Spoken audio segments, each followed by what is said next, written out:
The ICEVI, the Nippon Foundation Mathematics Package for Teachers video series, Abacus as a Mathematical Tool. Title of the video: Subtracting whole numbers and decimal numbers separately. Example: 183.25 minus 56.674.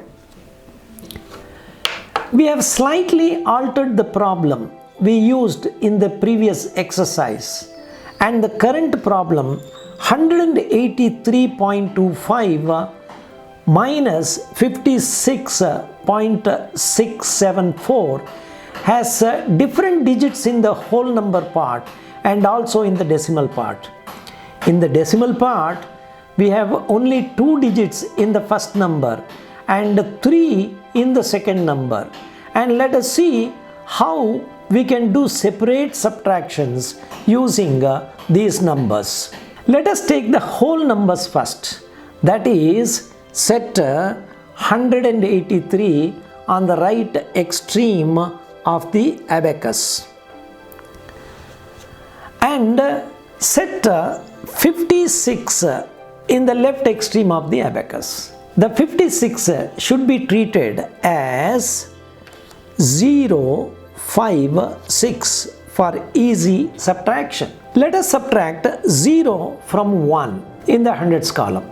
Let us subtract 5 from 8 in the tens column. And then move on to subtract 6 from 3.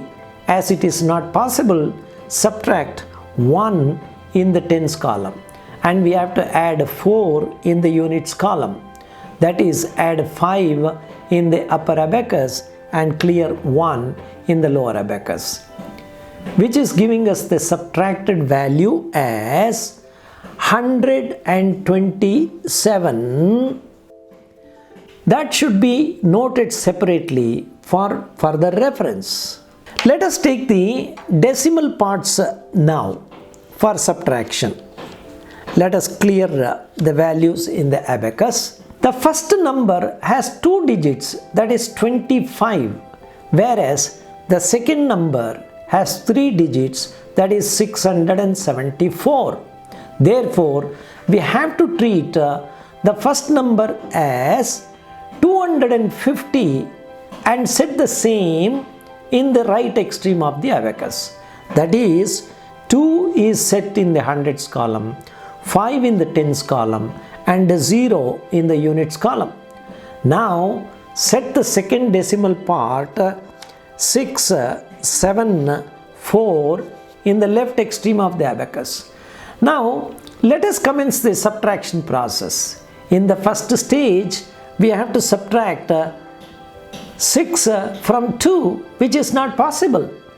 We can subtract only when there is at least 1 digit in the thousands column. With the 3 digits in the decimal part, the 4th digit on the left means it is a whole number. Let us add 1 in the thousands column, meaning that we have added 1 whole number with the decimal part. This must be subtracted from the whole number value we just got in the subtraction process. That is, 1 is reduced from 127, thus making the whole number value as 126. The difference 1 is nothing but the value we have added in the abacus in the thousands column. Now let us proceed with the subtraction process. 6 cannot be subtracted from 2, and therefore subtract 1 in the thousands column and add 4 in the hundreds column. That is, add 5 in the upper abacus and clear 1 in the lower abacus. In the next stage, we have to subtract 7 from 5 in the tens column, which is not possible, and therefore subtract 1 in the hundreds column and add 3 in the tens column. Finally, we have to subtract 4 from the units column. For this, we have to subtract 1 in the tens column and add 6 in the units column. The subtracted value we get is 576, which is the decimal part. This should be simply added with the whole number part, which is 126. Therefore, the final result is 126.576. The last two exercises must have given you the confidence to carry out separate subtractions of the whole number parts and the decimal parts of the decimal numbers. As experienced in these exercises, decimal subtraction is a straightforward process when the decimal part of the first number is higher than the decimal part of the second number. This process is similar to normal subtraction.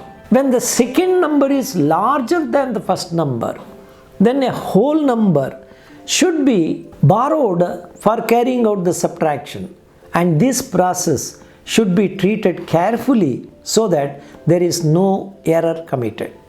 As mentioned throughout the sections on learning abacus, following the right procedures in abacus calculations will always lead to correct results.